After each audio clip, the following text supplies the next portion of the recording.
Thank you for joining Direct Women's webinar on Gateway to Corporate Board Service, Demystifying the Experience. My name is Kelsey Velma, and I'll be your technical moderator behind the scenes. I am the Director of Programs and Operations here at Direct Women, and I'm excited to be hosting this session. Before we get started, I'd like to run through a few housekeeping notes. You should all be able to see the screen right now and hear my voice. The phone lines, however, are muted, so although all of you can hear me, we cannot hear you. That said, you can still ask questions, and we encourage you to do so. At the top right of your screen is the GoToWebinar panel.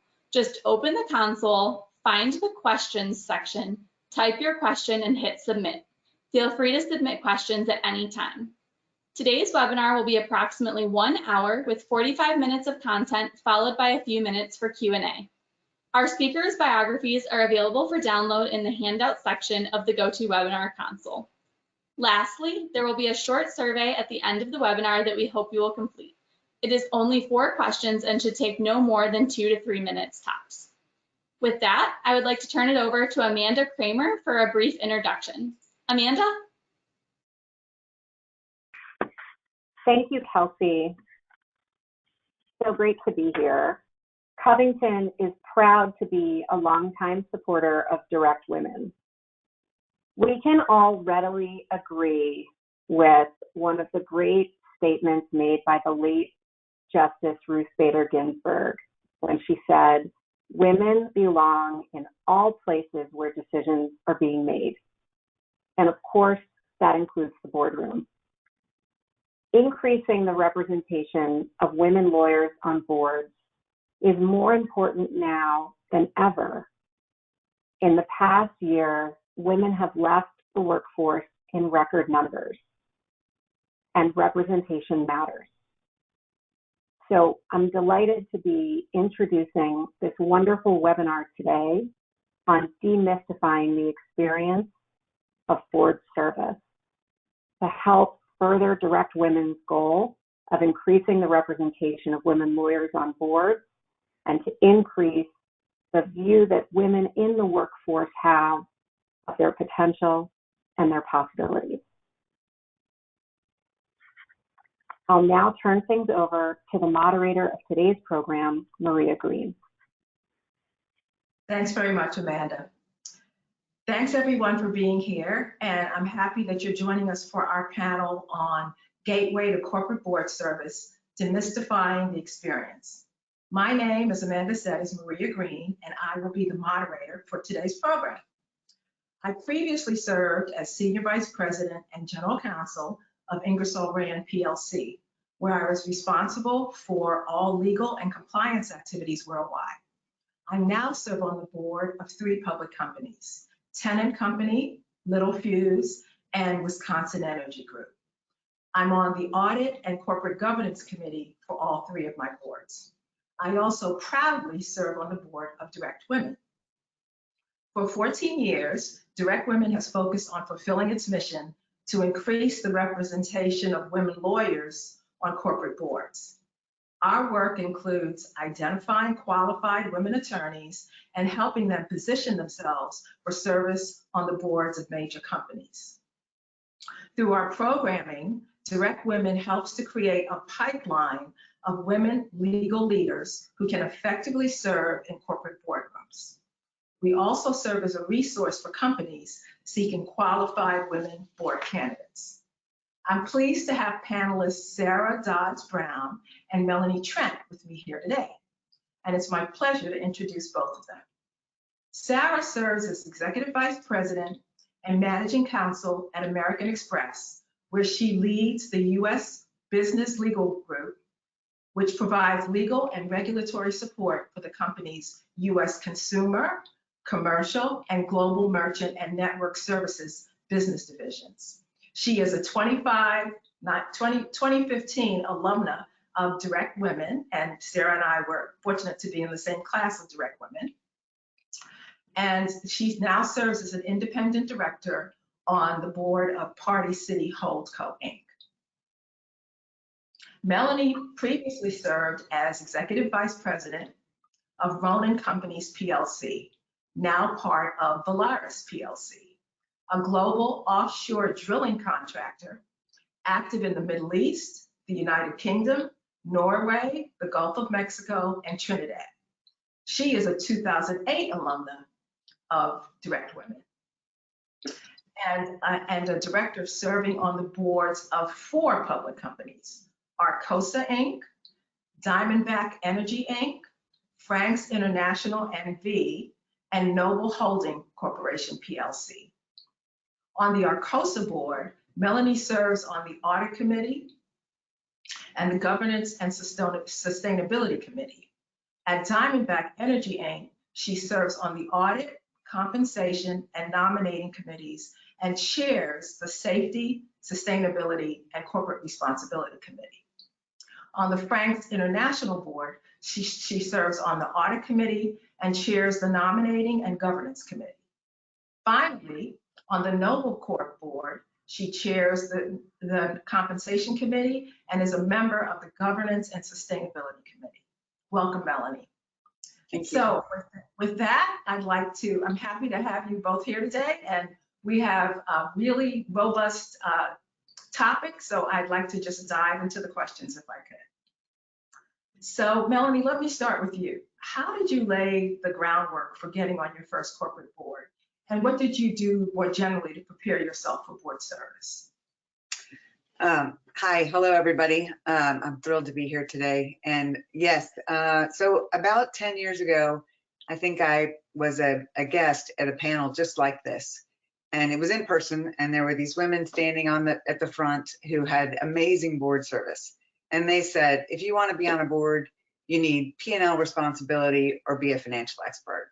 And I left very depressed because as a transactional lawyer, I knew neither of those were going to be likely for me. But it did help me think about, if this is something I want to consider in the future, how can I best position myself? And so I started to really look for broader experiences.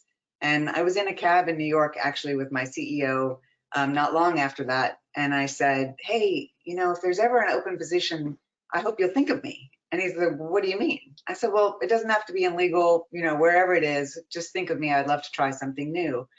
And he's like, well, what could you do?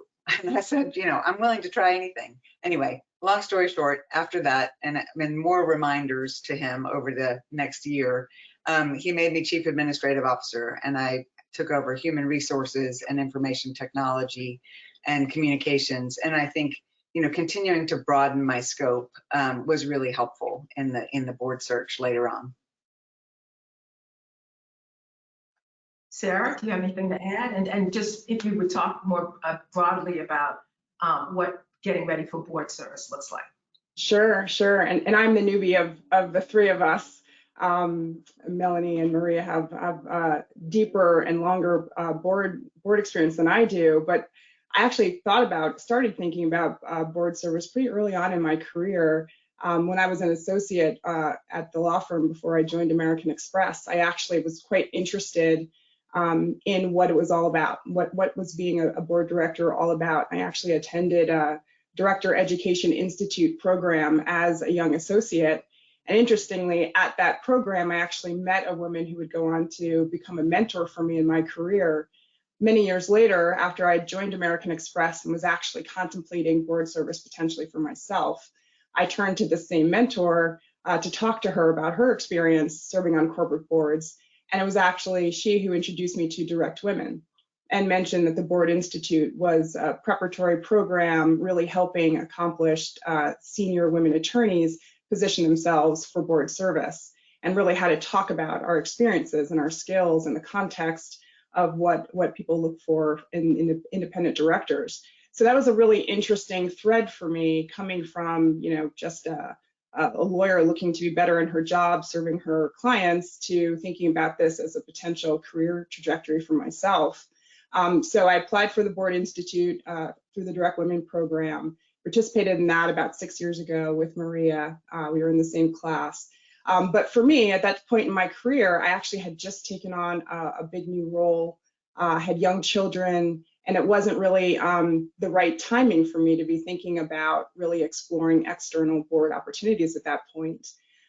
Direct Women actually invited me to join their advisory board the year after I participated, And so that was a really great way for me to stay connected to the organization and its mission, and to keep my network going with a lot of the women that I had met through that effort. It was only about 1.5 years ago that I felt that the timing was right for me to revisit my own board search and really reactivate my search and my interest in board service. So it's been a journey, and I think for a lot of people, as they think about board service, that's absolutely natural. But to become aware of this as a potential opportunity, and to think about the different experiences that you have in your career has been something that was certainly relevant for me. Okay, great. So Melanie, you talked about the fact that you kind of wanted to broaden your experience base so that you would have a better value proposition really to offer boards, and how you went about doing that. And Sarah, you talked about timing, which is really important, because I always say it's a marathon, it's not a sprint. I started thinking about board service in 2010 when I got my first GC role, and sitting in the boardroom and going to the NomGov and the compensation meetings, the audit committee meetings. I realized that I was gaining experience that would be valuable to me if I were to become a corporate director. But it wasn't until 2019 that I first got my first role. So it's definitely a process. But I would not be a good steward of the Direct Women message if I didn't give you both an opportunity to talk about the importance of networking. How did networking figure into your getting your first board seat? And then Melanie, maybe we can start with you. Okay. Yeah, I think it's fascinating. Actually, I retired from my day job in April of 2017, and as I was walking out the door, an EY partner said, "Hey, I want to introduce you to a former partner of mine who sits on a bunch of boards." And I said, "Well, I don't even know if that's something I'm capable of or want." And he said, "Well, just meet her." And so I went and had lunch with her, and it was a very casual lunch, and she told me about her whole experience and how she had been an auditor. So immediately she was snapped up by 4 boards as a financial expert, which was fantastic. And we had a lovely lunch, and I didn't think much about it. And then a couple of months later, she called me and she said, "May I give your name to my husband? He sits on a board and he's looking for additional members, and I think you'd be great." And I was like, "Sure, please do." And I started interviewing for that board and was rejected. But it helped me think about, do I really want to do this? And if I do, how am I going to be proactive about it? And the network is key. I mean, I'm on 4 boards, all 4 used search firms, but 3 of the 4 absolutely came because someone in my past, a boss, a colleague, a mentor, reached out to either the chairman of that board or the search firm and said, "You need to meet Melanie. She's going to be great for this." And so it's both networking and getting your name out to search firms. But the networking part is a huge piece of it, I think. And also just all of your past relationships. You never know where they're going to come from. They could come from your nonprofit world or your kid's school. And I just think it's really important never to burn a bridge. If you do leave a job, leave very gracefully, because that network is alive and well. And even in one of my more recent jobs, board positions, they called one of my bosses from 25 years ago to ask how I was. So yeah, be kind to everyone. Yes, I would agree with that. Network is super important. As I mentioned, how I even came to know about the Direct Women Board Institute really came from my network.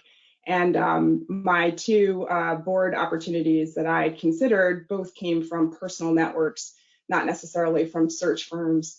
And so making sure that your network is aware of your interest and understands the kind of experiences you have and the value that you would bring to a corporate board setting is really important, because then they're the ones who oftentimes will wind up thinking of you in the context of board seats or opportunities that they may hear about.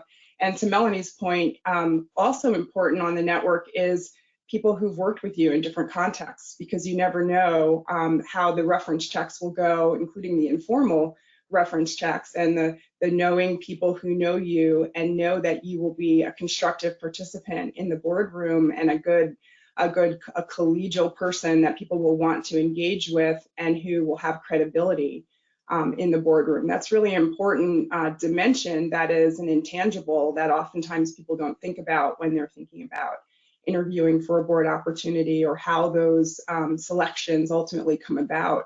There's a lot of conversation behind the scenes about how this person's going to fit with the existing composition of the board, and also just in terms of the culture and the relationship with management. So all of those things are really important and can come from your network. Right, absolutely. So Sarah, maybe just to follow up, how did you take your CEO's temperature to get a sense of whether he would be comfortable with you going on a board? Right. So at American Express, we actually have a policy within the corporation in terms of outside board service, because obviously people want to be focused on their day job and not necessarily overloaded with commitments outside of work. That said, I think there is a real recognition of the value of serving in this capacity for an external company, because it gives you a perspective and an appreciation for governance and a lot of the issues that corporations grapple with more broadly, even beside, outside of the realm of your day-to-day work. So our company has a policy, as many companies do, around the kinds of industries that they will allow their senior executives to serve on an outside board in, as well as maybe a limitation on the number of those types of external commitments that one can take. And so pretty early on, as opportunities would come my way, I would have conversations with my direct boss, who's the chief legal officer at American Express, about the nature of the opportunity and what I was thinking. Super important, because you have to find the right synergy in terms of relevance of your skill set and your experience to the industry, but it can't be obviously something that will be in competition with or conflict of interest with your day job if you're still actively employed in that way. Melanie, anything to add on that? I mean, my situation was a little different since I wasn't working anymore, but I can only imagine that it's very challenging to manage a full-time job and then also take on a board seat, especially if that one requires travel. So there's a lot to think about, I think, in what is the timing of your career that makes the most sense to try to start a board portfolio. Yeah, absolutely. And that's a great segue to the next question that I wanted to ask, which is, candidly, in my experience, many of the people that, well, maybe it's a function of the fact that I was a GC, but many of the women, especially I know who've gone on boards in recent years, have been general counsel or chief legal officers. So when you thought about board service, did you think about how you kind of positioned yourselves? If you weren't a general counsel or a chief legal officer, did that conversation even come up for you, Melanie? Well, I was the general counsel and chief administrative officer. So I think for me, it was more about proving that I had and to your point, Maria, earlier, that view of being in the boardroom as the corporate secretary for 12 years and being part of the senior leadership team, those two things were what I would pitch. That, I've seen what an effective board looks like from watching those boards and committee meetings for 12 years. And I would kind of downplay, as Direct Women teaches us too, downplay a little bit the legal background and play up your strategic viewpoint, as it were. Absolutely, absolutely. Sarah, so trying to, you talked a little bit about trying to interview for roles or get public company board roles and not being the general counsel. So can you talk a little bit about how that worked for you? Sure, not being in the top job. So there's the hurdle in terms of the legal background, right? And so is the company really looking for a legal skill set, and how do you characterize your experience in such a way that really emphasizes the skills and credibility you bring into the room, and less of being the lawyer, because we're not interviewing to be the general counsel of these companies. We're not interviewing to be the legal support for these companies. So how do you shift and recharacterize all of the wonderful skills that we've developed over the course of our legal careers into something that's relevant. So that's one aspect of it. And then another aspect is if you're not sitting in that chief legal officer role, you know, the first thing that many search companies will ask you is, well, how much exposure do you have to the board? You know, are you the corporate secretary? Do you have, you know, that kind of governance experience? Have you served on a public company board before? And so it's a really interesting, I found it to be really interesting because different size companies in different industries may have different perspectives and view about what it is they're looking for. And ultimately, the board that I ended up on, the person who was doing the recruiting for that board was an independent recruiter who had a lot of experience recruiting first-time board members and actually wrote articles and talked a lot about the benefit and the value of identifying real talented people who were not the CEO or not the CFO per se, but the next level down, and the real advantage for companies who were willing to look at that level. Also, interestingly, the board that I ended up joining, I'm a fifth new board member in 2 years, and 3 of the 5 are first-time board members. So it's not a company that shies away from having first-time board members onto their board, and they've got a very experienced chair who is very well versed in how to bring people along that learning journey. So there's an element of, you know, what's the nature of the company, what's the nature of who you're working with, and do they have a real appreciation beyond kind of the paper resume? And I think at the end of the day, you got to find that right fit. I mean, I think you don't want to be at a company that's, you know, feeling nervous about having a first-time board member, or, you know, that's just not in their DNA. So this was a really great fit for me. And I think you have those conversations and you can express what it is you have to offer. And the title at some point falls away. And frankly, if people are approaching me, then they've already gotten over that fact.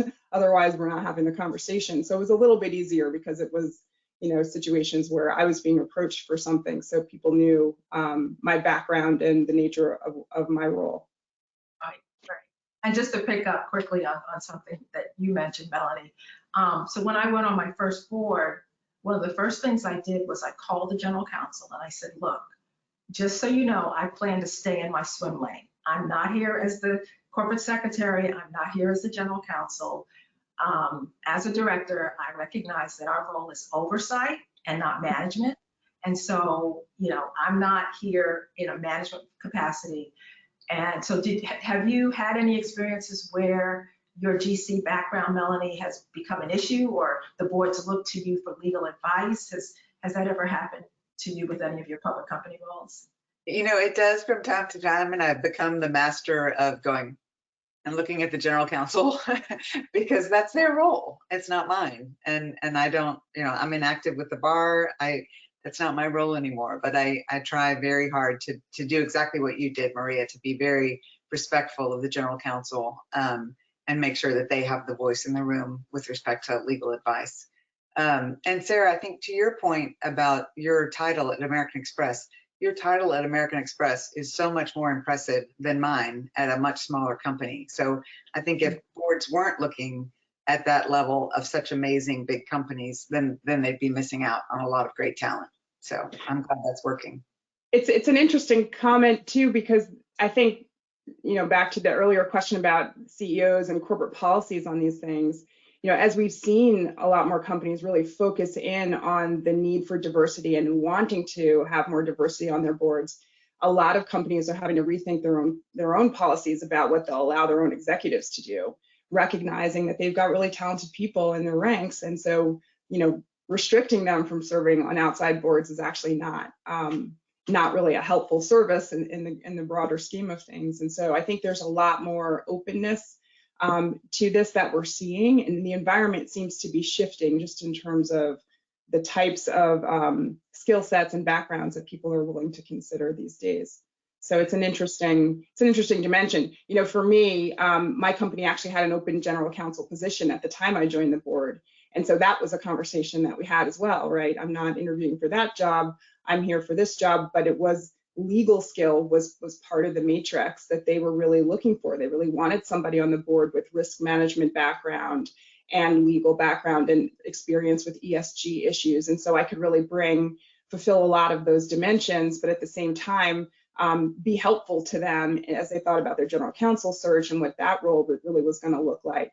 But again, from an advisory standpoint, right, I'm not there to give legal advice and to sort of roll my sleeves up in your business, but what's the interplay between those two positions? Melanie, was there any aspect of the search process that surprised you? Yes, the enormous hit that my ego had to take in the process. I mean, I looked through the list of people who registered for this webinar, and these are all overachieving, amazing, talented people. And I felt I was one of those people too when I started interviewing.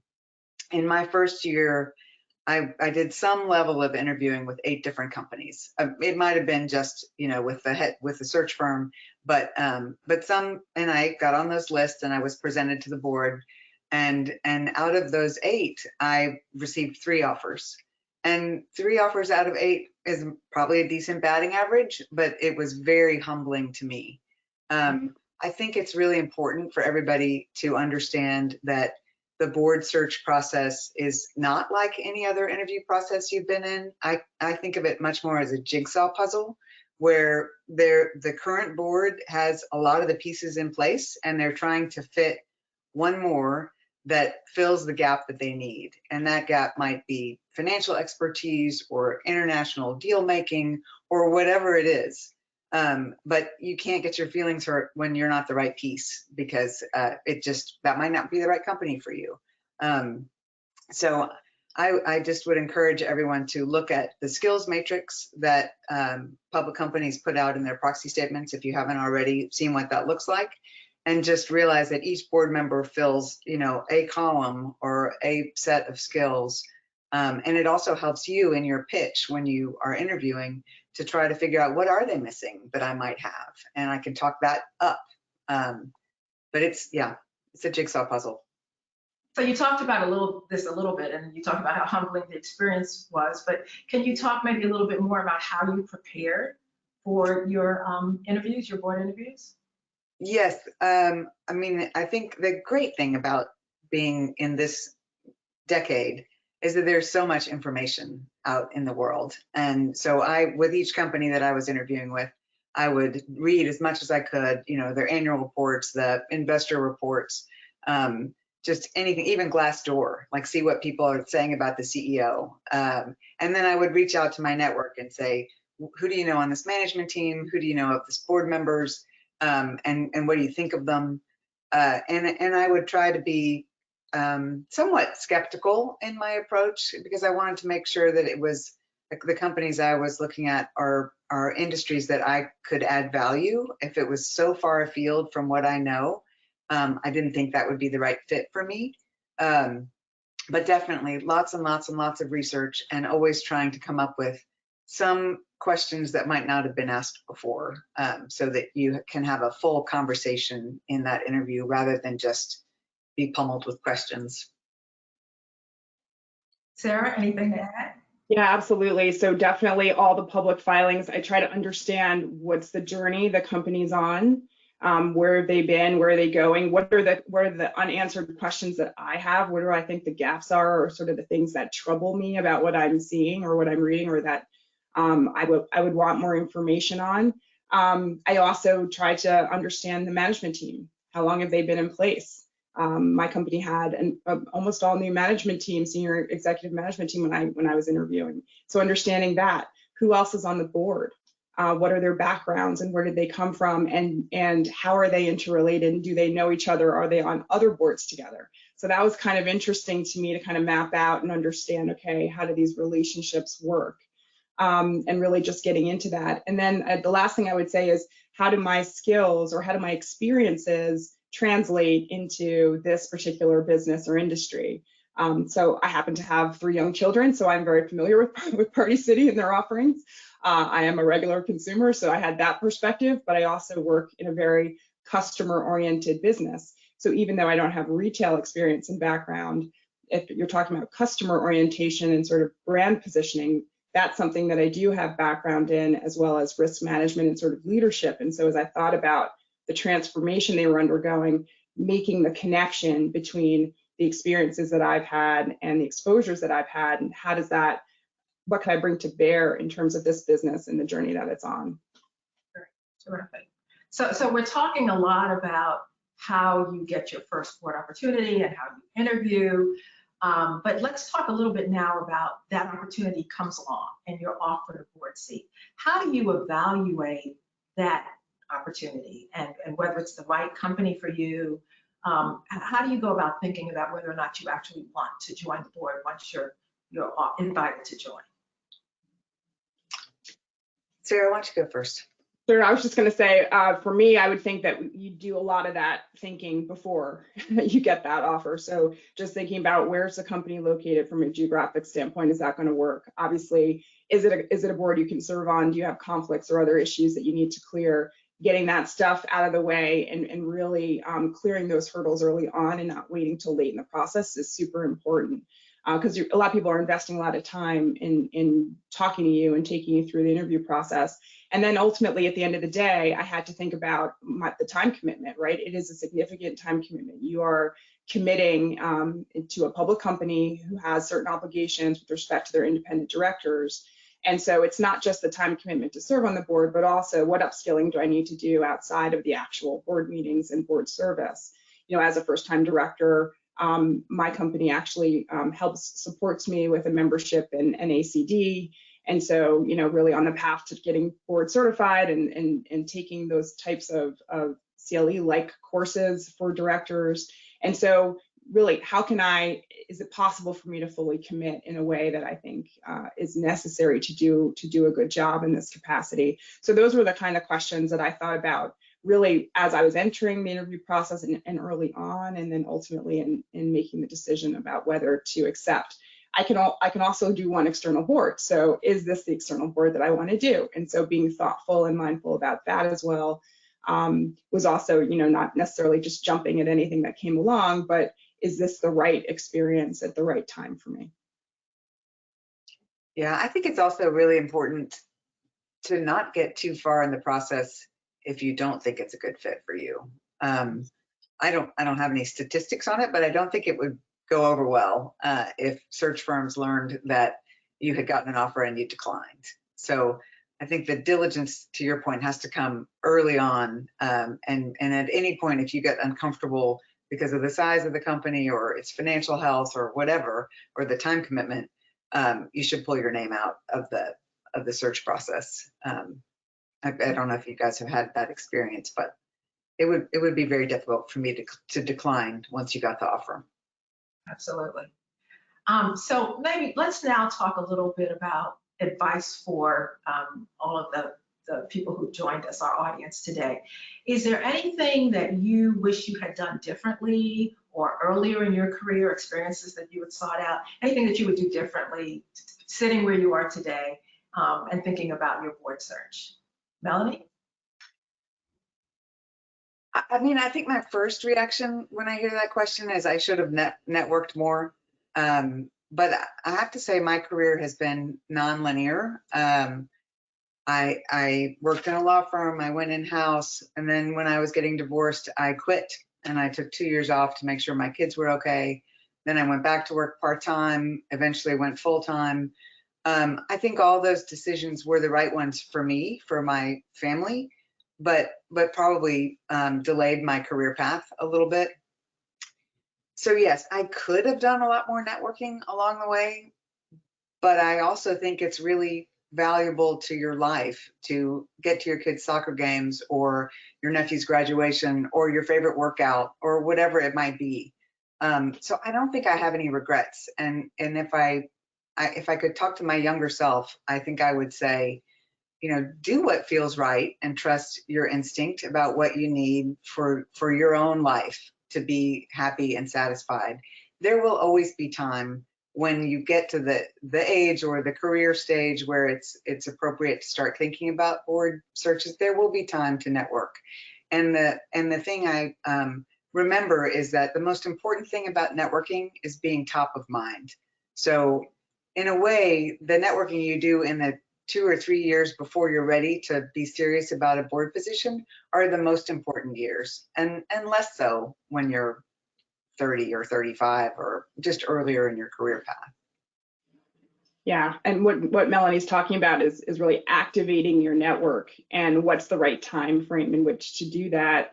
Activating your network when you have a day job that is taking all of your time, and you're not really positioned to be able to serve on a board doesn't really make sense. So really hitting that timing right and knowing when to do that. And I can say that now, but I also know that I probably didn't activate my network as intentionally as I could have.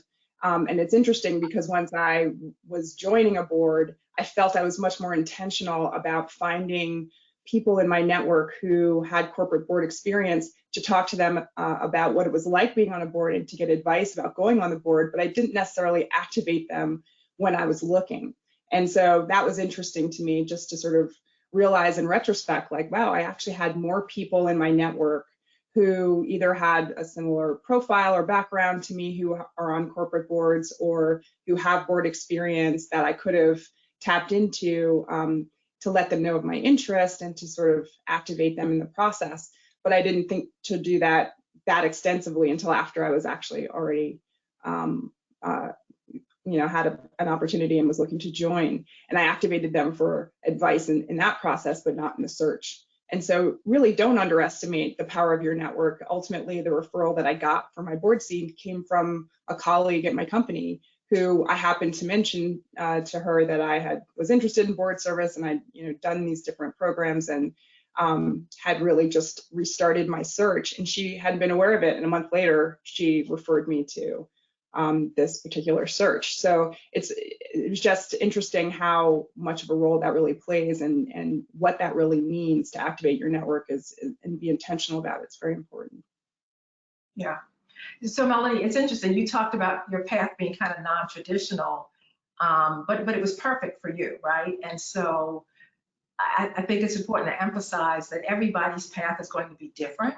I mean, even among the four of us here, some of us, or three of us here, rather, some of us, we got a referral from a search firm. Some of us, we got all of our opportunities to join boards from our network. So it's going to be different.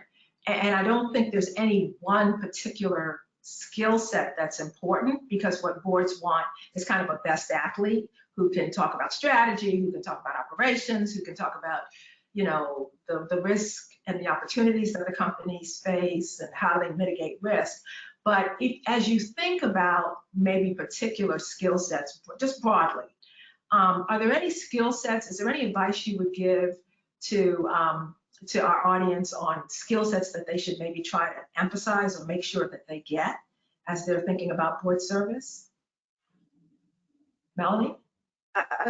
Yeah, there are so many. I guess just one comment to add to what you were saying, Maria, too. I think also it's very different right now. And Sarah, you mentioned this earlier. I think we're in a great time for women and for women lawyers, because there is just a dramatic need that's being pushed by institutional investors and regulatory authorities and ISS and Glass Lewis. So I think there will be lots of opportunities for women lawyers to join boards.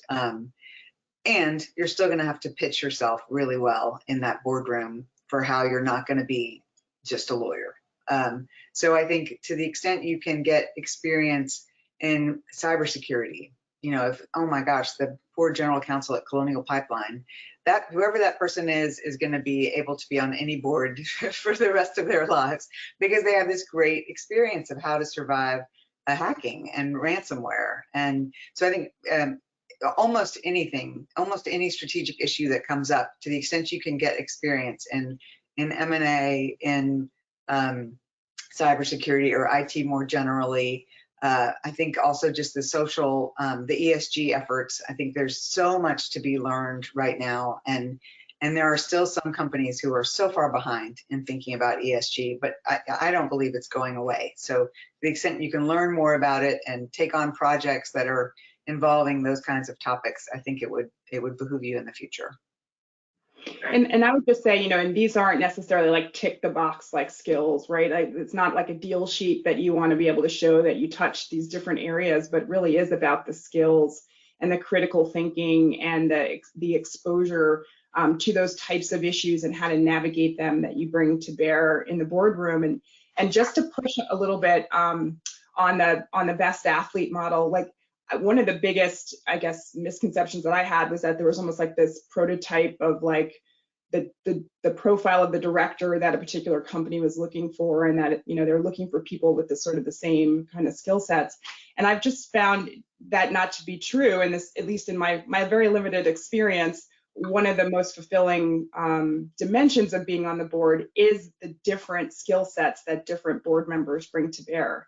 And so, you've got financial experts, you've got people with deep operational background, people with retail and customer focus, and I'm bringing risk management and leadership coming from a large company and customer orientation, and it just the richness of the discussion and the ability to see how others bring their expertise to bear and how it all comes together has actually been a really neat thing to watch. I mean, I'm sure we've all been on nonprofit or other boards that are you have kind of like a gap in skills, right? You're kind of missing the person who's the driver, or you're missing the person who's the really good project manager, or has whatever skill set, and people are like leaning in outside their lane to cover, but it's not a great feeling and experience when that's not working well. And so like having that jigsaw puzzle, I think, Melanie, you termed it, and having that come together and well is really important. So you got to be authentic, and you got to bring like what is unique to you and your experience, and don't you're not checking boxes in every particular specialty you can think of. You're really trying to talk about and articulate like the value that you bring, why you and why in this particular context for this particular company. Yeah, that's great. And I think you both covered certainly most of the things that I would think of as I think of skill sets that are important to a board. I would just add two. So obviously one of the biggest jobs of the board is to think about CEO succession. So to the extent that you have experience or can gain experience in succession planning and how a board thinks about CEO succession. And the other is crisis management. In recent years, there's been so much emphasis. And frankly, directors are very concerned about liability issues. So they're very concerned about if there's a crisis in the company, how do we manage it? What are the PR implications? What are the potential shareholder derivative lawsuit implications? So boards are very interested in crisis management and how do we manage and message once there is a crisis within the company. And people management, right? People have become such an important, you think about the pandemic and you think about so many of the things going on with the social justice movement, that people and the engagement with employees and communities has become such a topical skill set for boards as well. Right, absolutely. To be totally sexist, I think women do those things better. And we raise awareness in the boardroom of issues that others just don't think about with respect to social justice. And why aren't there any women in the room? So I think we have a big road ahead of opportunity, but also pulling people along with us and making sure there's more room at the table. Absolutely. Melanie, as you went into the boardroom, was there any aspect of board service that surprised you? I don't think so much surprise. I mean, it definitely took me an adjustment period to get out of my general counsel's shoes and into a more strategic thinker. I found myself, about to start asking a question as I would at the board table, 2 years before, and having to go, never mind. So I think it's more of, I've tried to take the opportunity to listen and learn from others. And especially one of my boards was a spinoff. And so we had five of the former board members with us, and then 4 new ones. And so those guys just had so much experience with the business, and they'd worked together for so long. that it felt so appropriate to be quiet for a while and just listen. And I've learned so much from them. So I think, and I'm still learning a lot, and it's changing.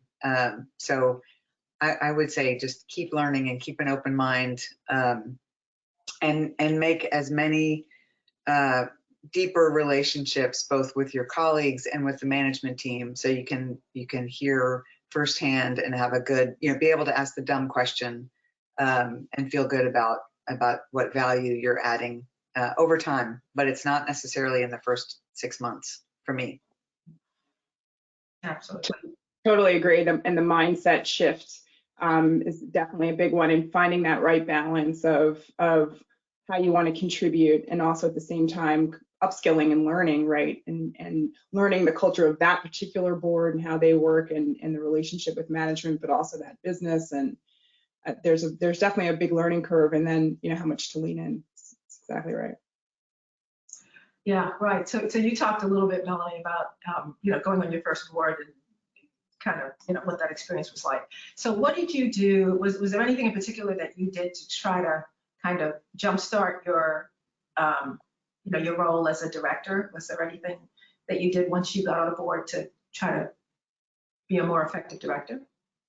I mean, I think we've already talked about learning as much as you can about the company and the industry you're in, so I won't go into that. But I'll share a story about, I think it's really important to create allies in the boardroom, and the way to do that is to get to know people personally, and that can happen pre-COVID. It could happen in in the coffee bar before and after the meetings, or at the board dinner. But I would go even more out of your way. I took it to a little bit of an extreme in meeting one of my board members in France, where he's a Dutch colleague of mine, and he happens to have summer in France, and I was there with my kids, and I said, hey, can we have lunch? And I drove 3 hours out of the way to go meet him and his wife for lunch.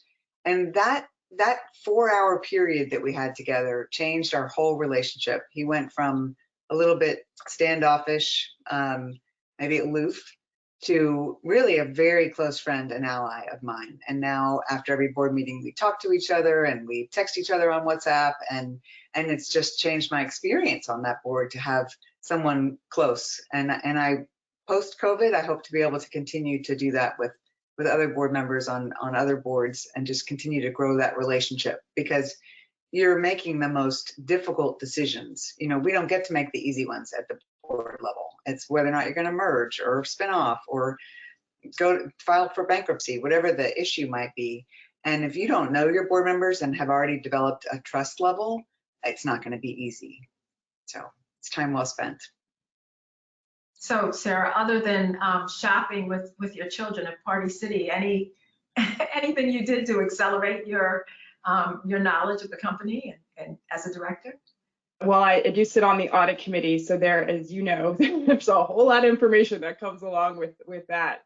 So that's actually terrific, and I was really excited to have that committee assignment, because I do feel like you're really getting into the guts of the organization and understanding all the issues and challenges, and really partnering quite closely with members of management. So that's been a terrific experience.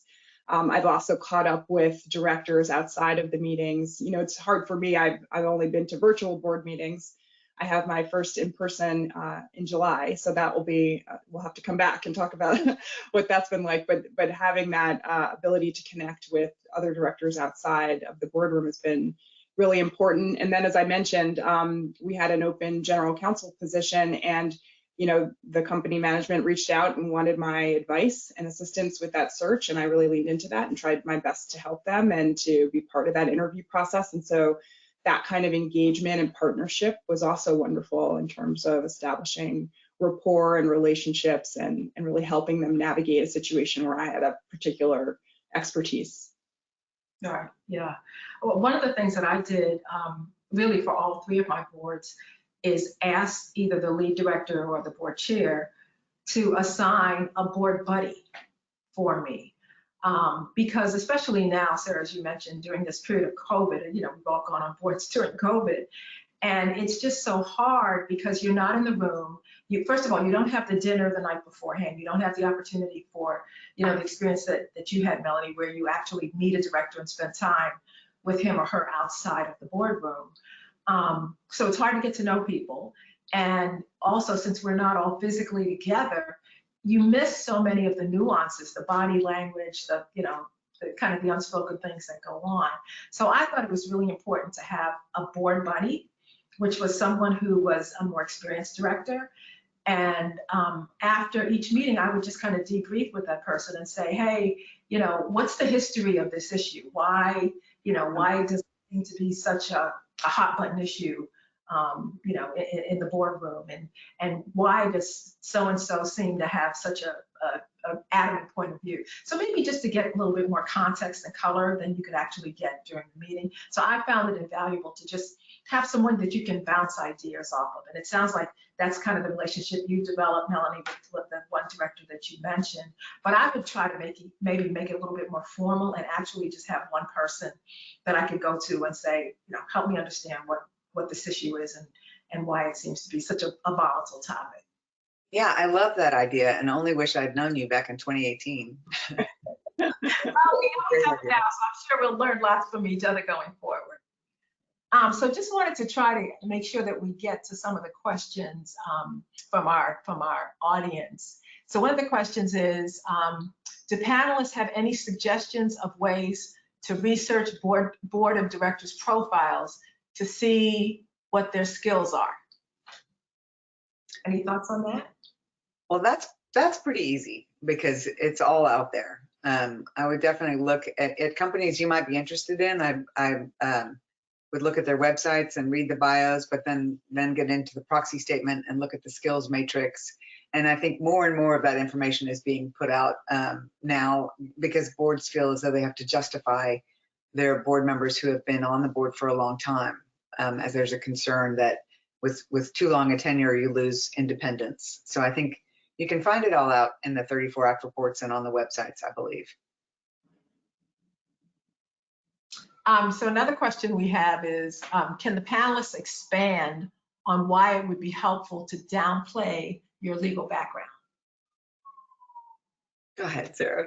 Yeah, so Melanie said downplay. So it's not that you're downplaying, it's that you're characterizing it in a different way than we traditionally do, right? Oftentimes as lawyers, when you're going for a legal job, you're listing out your experiences. Maybe you've got a deal sheet that talks about all the different kinds of transactions you worked on and the dollar amount that was at issue and the different industries of the clients you represented.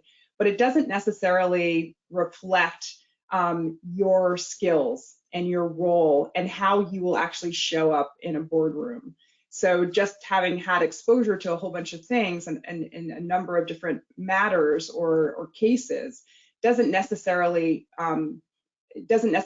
give anyone a real sense of why you, in terms of what value you would bring and what skills and perspective you would bring from a governance standpoint in a boardroom. And so that's really, it's recasting a lot of your experiences and all the good work you've done over the course of your career, which is incredibly relevant. Lawyers are good critical thinkers. We are very strong analysis, risk managers. There's a lot of dimensions of what we do that, when talked about in skill set language, is a lot more compelling and lines up quite well with board service. But lawyer speak and sort of lists of accomplishments don't necessarily get you from A to B. And why that's important is because there are some companies, and sort of historically, I guess the view was sort of, if you had a lawyer on your board, maybe you only had one lawyer, and if you have your general counsel who sits on your board, why do you need another board member who has legal background? And the preference had been for CEOs or CFOs or people who are in operations kind of roles. And so it's really just helping to demonstrate the relevance of the legal skill set and background in a compelling way so that boards can recognize and search firms can recognize your skill set as it lines up against that skills matrix that Melanie was referencing. Yeah, I think recast is a much better word than downplay, but I think another way to think about it, along what Sarah was saying, is just if there's a matrix of skills they're looking for, you want to be able to check as many boxes as possible. So to prove that you're a strategic thinker and you have an M&A experience and you have some financial experience or whatever. You want to be as broad a player or an athlete as you can be. Absolutely. And we talk about, and Sarah, you touched on it, but at Direct Women, we talk about the fact that you need to have a board resume, and that is not the same as your job resume. So emphasize, you know, the things that you've done strategically, emphasize your crisis management experience, your cyber experience, if you have any, you know, emphasize the things that boards care about, and maybe not all the transactions you worked on and the dollar amount and, you know, which jurisdictions you got antitrust clearance in. Those are not the things that boards are really going to be so interested in. So anything else? We've got about 6 minutes, and I want to make sure that if we have anything else, let's look here. I've got a couple other questions. I want to make sure we address our audience questions. So someone says, my background is in litigation.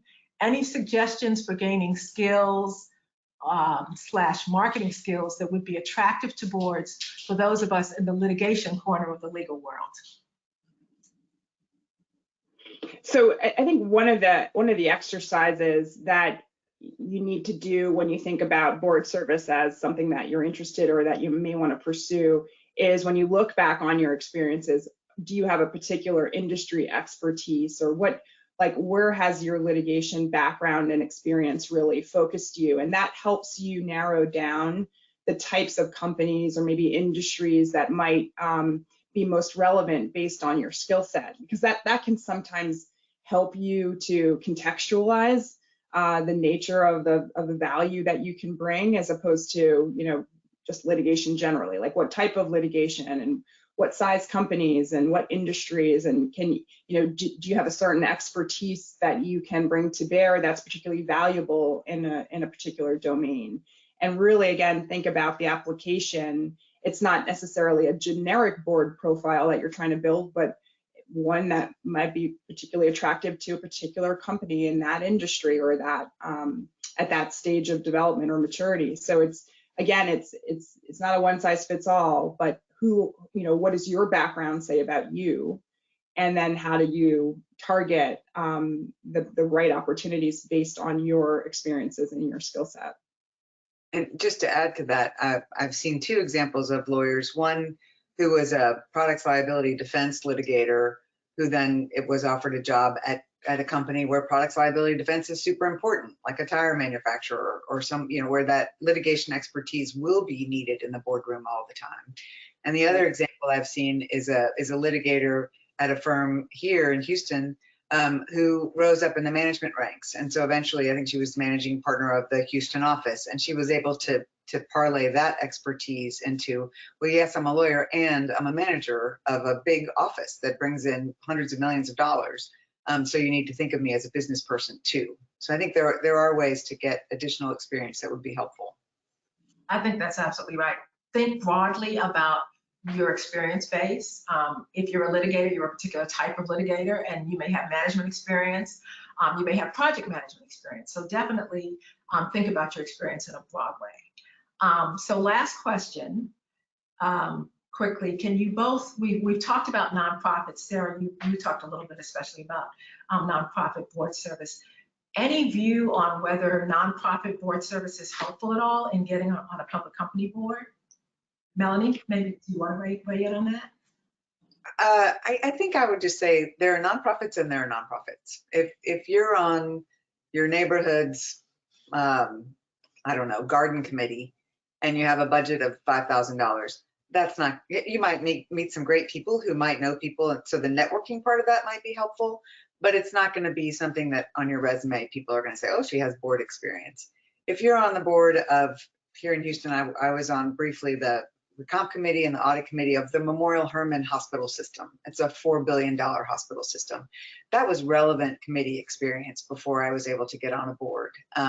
So I think, yes, nonprofits can be super helpful, but try to make sure that if your goal on that, serving on that board is also to help you in a board search eventually, I think the bigger, the more complex, the more relevant it will be for your search. Well, so we're at the top of the hour. We want to be respectful of everyone's time. Melanie and Sarah, thank you so much for your great insights. I'm sure our audience learned a lot. I learned some things. So thank you so much for taking the time out of your busy schedule to be with us. I ask that everyone stay tuned for other Direct Women programs that are upcoming. And please take a few minutes to provide feedback in the brief survey that will launch automatically at the end of the program. So thank you, everyone. Take care and look forward to seeing you in future programs.